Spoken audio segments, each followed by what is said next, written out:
Chilli powder, ಸಖತ್ ಖಾರ ಬಣ್ಣ ಮತ್ತು ರುಚಿ ಆಚಿ ಚಿಲ್ಲಿ ಪೌಡರ್. ಕಾರ್ಖಾನೆಗಳು ಹೊರಸೂಸುವ ಕಪ್ಪು ಹೊಗೆಗಿಲ್ಲ ಕಡಿವಾಣ. ಕಪ್ಪು ಹೊಗೆಯಿಂದ ತೋಟಗಾರಿಕಾ ಬೆಳೆಗಳಿಗೆ ಹಾನಿ. ಬೆಳೆಯನ್ನ ಆವರಿಸಿಕೊಳ್ತಾ ಇರುವ ಕಾರ್ಖಾನೆಗಳ ಹೊಗೆ. ಬಾಳೆಹಣ್ಣು ಹಾಗೂ ಪಪ್ಪಾಯಿ ಬೆಳೆಗಾರರ ಗೋಳಾಟ. ಹೊಗೆಯಿಂದ ಕಾಪಾಡೋದಕ್ಕೆ ಬೆಳೆಗೆ ಪ್ಲಾಸ್ಟಿಕ್ ಹೊದಿಕೆ.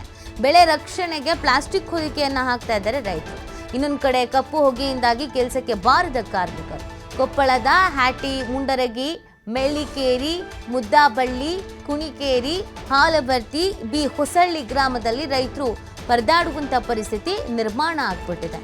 ನೋಡಿ, ತಮ್ಮ ಬೆಳೆಯನ್ನು ರಕ್ಷಣೆ ಮಾಡ್ಕೊಳ್ಳೋದಕ್ಕೆ ರೈತರು ಇಲ್ಲಿ ಹರಸಾಹಸ ಪಡಬೇಕು. ಕಷ್ಟಪಟ್ಟು ಬೆಳೆ ಬೆಳೆಯೋದೊಂದೇ ಅಲ್ಲದೆ ಅದನ್ನು ಉಳಿಸ್ಕೊಳ್ಳುವಂಥ ನಿಟ್ಟಿನಲ್ಲೂ ಪ್ರಯತ್ನ ಪಡಬೇಕು. ಕಾರ್ಖಾನೆಗಳಿಂದ ಕಪ್ಪು ಹೊಗೆ, ಇದು ವಿಷ ಅನಿಲ ರೀತಿಯಲ್ಲಿ ಇರುತ್ತೆ. ಇದರಿಂದ ಸಾಕಷ್ಟು ಸಮಸ್ಯೆಗಳಾಗ್ತಾ ಇದೆ. ಕೈಗೆ ಬರ್ತಾ ಇರುವಂಥ ಬೆಳೆ ಹಾನಿ ಆಗ್ತಾ ಇದೆ. ಹೇಗಾದ್ರೂ ಮಾಡಿ ಉಳಿಸ್ಕೊಳ್ಬೇಕು ಅಂತ ಪ್ರಯತ್ನಿಸ್ತಾ ಇದ್ದಾರೆ ರೈತರು. ಈ ಮೊದಲು ಫ್ಯಾಕ್ಟ್ರಿ ಮೇಲೆ ಫ್ಯಾಕ್ಟ್ರಿದು ಕುಂದಿರ್ತೈತಿ, ಕುಂತ್ಕೊಂಡು ಈ ಥರ ಈ ಹಣ್ಣು ಆಗಿಬಿಡುತ್ತೆ ತಾನ.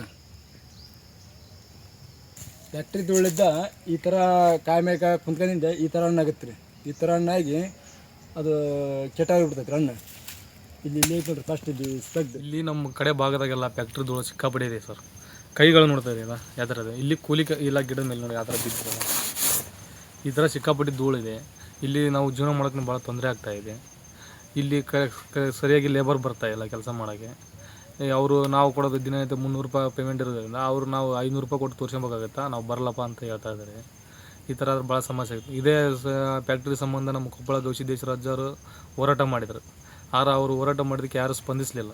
ಇದ್ರ ಬಗ್ಗೆ ಎಲ್ಲ ಈ ಬಗ್ಗೆ ಮಾಹಿತಿ ನೀಡ್ತಾರೆ ನಮ್ಮ ಪ್ರತಿನಿಧಿ ನಾಗರಾಜ.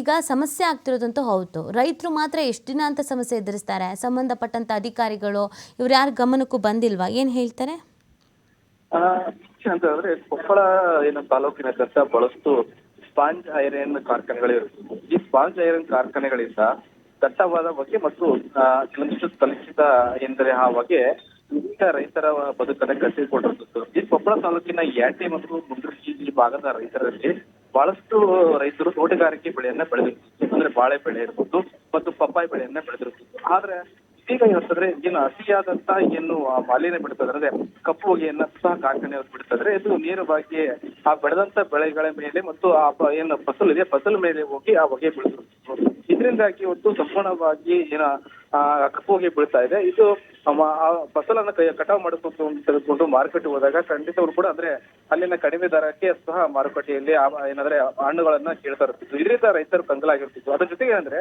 ಕೆಲಸ ಮಾಡಲು ಕೂಡ ಕೂಲಿ ಕಾರ್ಮಿಕರು ಸಿಗ್ತಾ ಇಲ್ಲ. ಯಾಕಂತಂದ್ರೆ ಆ ಕಪ್ಪು ಹೊಗೆ ಇರಬಹುದು, ಸಂಪೂರ್ಣವಾಗಿ ಆ ಬೆಳೆಗಳ ಮೇಲೆ ಕಪ್ಪು ಹೊಗೆ ಆವರಿಸಿರುವುದು.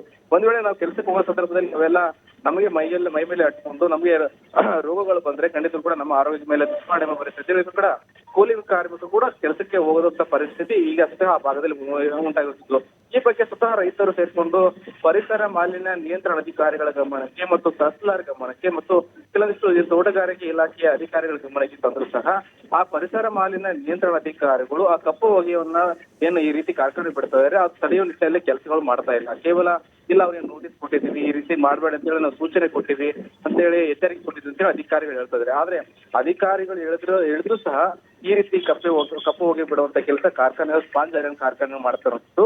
ಇದರಿಂದ ರೈತರು ಕಂಗಾಲಾಗಿರ್ತದೆ. ಅವರು ಹೇಳೋರು ಇಷ್ಟೇ ಅಂದ್ರೆ, ನಮಗೆ ಆ ಕಪ್ಪು ಹೊಗೆಯನ್ನು ಕಾರ್ಖಾನೆ ಬಿಡ್ತಿದ್ರೆ ಅದನ್ನು ತಡೆಗಟ್ಟುವ ಕೆಲಸ ಅಧಿಕಾರಿಗಳು ಮಾಡಬೇಕು. ಇಲ್ಲವಾದಲ್ಲಿ ನಮ್ಮ ಪ್ರತಿ ಎಕರೆಗೆ ಇಂತಿಷ್ಟು ಪರಿಹಾರ ಕೊಟ್ಟಾದ್ರೂ ನಮ್ಮ ಬದುಕಿಸಿ ಅಂತ ಹೇಳಿ ಸಹ ರೈತರ ಅಳಲಾಗಿರುವುದು. ಈಗಲಾದ್ರೂ ತಹಸೀಲ್ದಾರ್ ಇರ್ಬೋದು ಮತ್ತು ತೋಟಗಾರಿಕೆ ಇಲಾಖೆಯ ಅಧಿಕಾರಿಗಳಿರ್ಬೋದು ಮತ್ತು ಪ್ರಮುಖವಾಗಿ ಪರಿಸರ ಮಾಲಿನ್ಯ ನಿಯಂತ್ರಣ ಅಧಿಕಾರಿಗಳು ಅವರು ಹೋಗಿ ಸ್ಥಳಕ್ಕೆ ಭೇಟಿ ನೀಡಿ ಆ ಕಾರ್ಖಾನೆಯವರಿಗೆ ಸೂಚನೆ ಕೊಟ್ಟರೆ ಖಂಡಿತ ಕೂಡ ಈ ಕಾರ್ಖಾನೆ ವತಿಯಿಂದ ಒಂದು CSR ಫಂಡ್ ಬರುತ್ತೆ. ಆ CSR ಫಂಡ್ ಇಂದ ಆದ್ರೂ ರೈತರಿಗೆ ಪರಿಹಾರ ಕೊಡಿಸುವಂತ ಕೆಲಸ ಅಧಿಕಾರಿಗಳು ಮಾಡಿದ್ರೆ ಖಂಡಿತ ಕೂಡ ಈ ಭಾಗದ ರೈತರಿಗೆ ಅನುಕೂಲ ಆಗಲಿ ಅಂತ ಹೇಳ್ಬೋದು.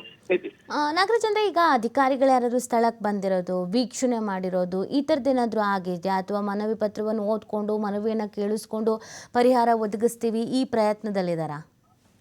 ನೀತಿ ಏನಂದ್ರೆ ಪ್ರತಿ ಬಾರಿ ಕೂಡ ಈಗಾಗಲೇ ನಾವು ನಮ್ಮ TV5 ನಲ್ಲಿ ಈಗಾಗಲೇ 2-3 ಬಾರಿ ಈ ಬಗ್ಗೆ ಸ್ವತಃ ಕಾರ್ಖಾನೆಗಳಿಂದ ಆಗಿರುವಂತಹ ಸಮಸ್ಯೆಗಳ ಬಗ್ಗೆ ಸುದ್ದಿ ಮಾಡಿದಾಗ ಅಧಿಕಾರಿಗಳು ಸ್ಪಾಟಿಗೆ ಹೋಗ್ತಾರೆ. ಅಧಿಕಾರಿಗಳು ಸ್ಪಾಟಿಗೆ ಹೋಗಿ ವೀಕ್ಷಣೆ ಮಾಡ್ತಾರೆ. ವೀಕ್ಷಣೆ ಮಾಡಿ ರೈತರಿಗೆ ಭರವಸೆ ಕೊಡ್ತಾರೆ. ಖಂಡಿತಗಳು ಕೂಡ ನಾವು ಕಾರ್ಖಾನೆಯವರಿಗೆ ಸೂಚನೆ ಕೊಡ್ತೀವಿ, ಈ ರೀತಿ ಕಪ್ಪು ಹೋಗಿ ಮತ್ತು ಅಧಿಕವಾದ ಬಗ್ಗೆ ಬಿಡದ ರೀತಿಯಿಂದ ನೀವು ಕ್ರಮ ತೆಗೆದುಕೊಳ್ಳಿ ಅಂತ ನಾವು ಅವ್ರಿಗೆ ಸೂಚನೆ ಕೊಡ್ತೀವಿ ಅಂತ ಹೇಳ್ತಾರೆ. ತದನಂತರ ಪರಿಹಾರ ಕೊಡ್ತೀವಿ ಅಂತ ಭರವಸೆ ಕೊಡ್ತಾರೆ. ಆದ್ರೆ ಇದುವರೆಗೂ ಕೂಡ ಯಾವುದೇ ರೀತಿಯಿಂದ ಸರ್ಕಾರದ ಮಟ್ಟದಲ್ಲಾಗ್ಲಿ ಅಥವಾ ಸ್ವತಃ ಕಾರ್ಖಾನೆಯಿಂದ ವತಿಯಿಂದಾಗ್ಲಿ ಪರಿಹಾರ ಕೊಡಿಸುವಂತ ಕೆಲಸ ಅಧಿಕಾರಿಗಳು ಮಾಡಿಲ್ಲ.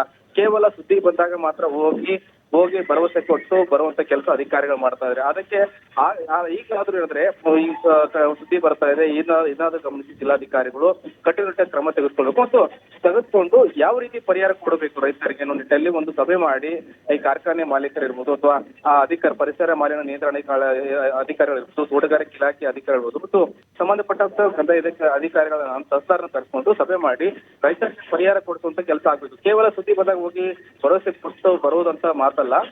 ಈಗಲಾದ್ರೂ ಕ್ರಮ ತೆಗೆದುಕೊಂಡು ರೈತರಿಗೆ ನೆರವಿಗೆ ಬರಬೇಕಾದ ಸ್ಥಿತಿ ಯಾವುದು ಜಿಲ್ಲಾಧಿಕಾರಿಗಳು ಮಾಡಬೇಕಾಗಿರುತ್ತೆ. ಒಂದ್ ವೇಳೆ ಇದು ಮಾಡಿದ ಪಕ್ಷದಲ್ಲಿ ಖಂಡಿತರು ಕೂಡ ರೈತರು ಇದೇ ಏನಂದ್ರೆ ಒಂದು ಸಂಕಷ್ಟಕ್ಕೆ ಸಿಲುವಂತ ಕೆಲಸ ಮುಂದುವರಿದಲ್ಲ. ಓಕೆ, ಥ್ಯಾಂಕ್ ಯು ನಾಗರಾಜ್ ತಮ್ಮೆಲ್ಲ ಡೀಟೇಲ್ಸ್ಗಾಗಿ.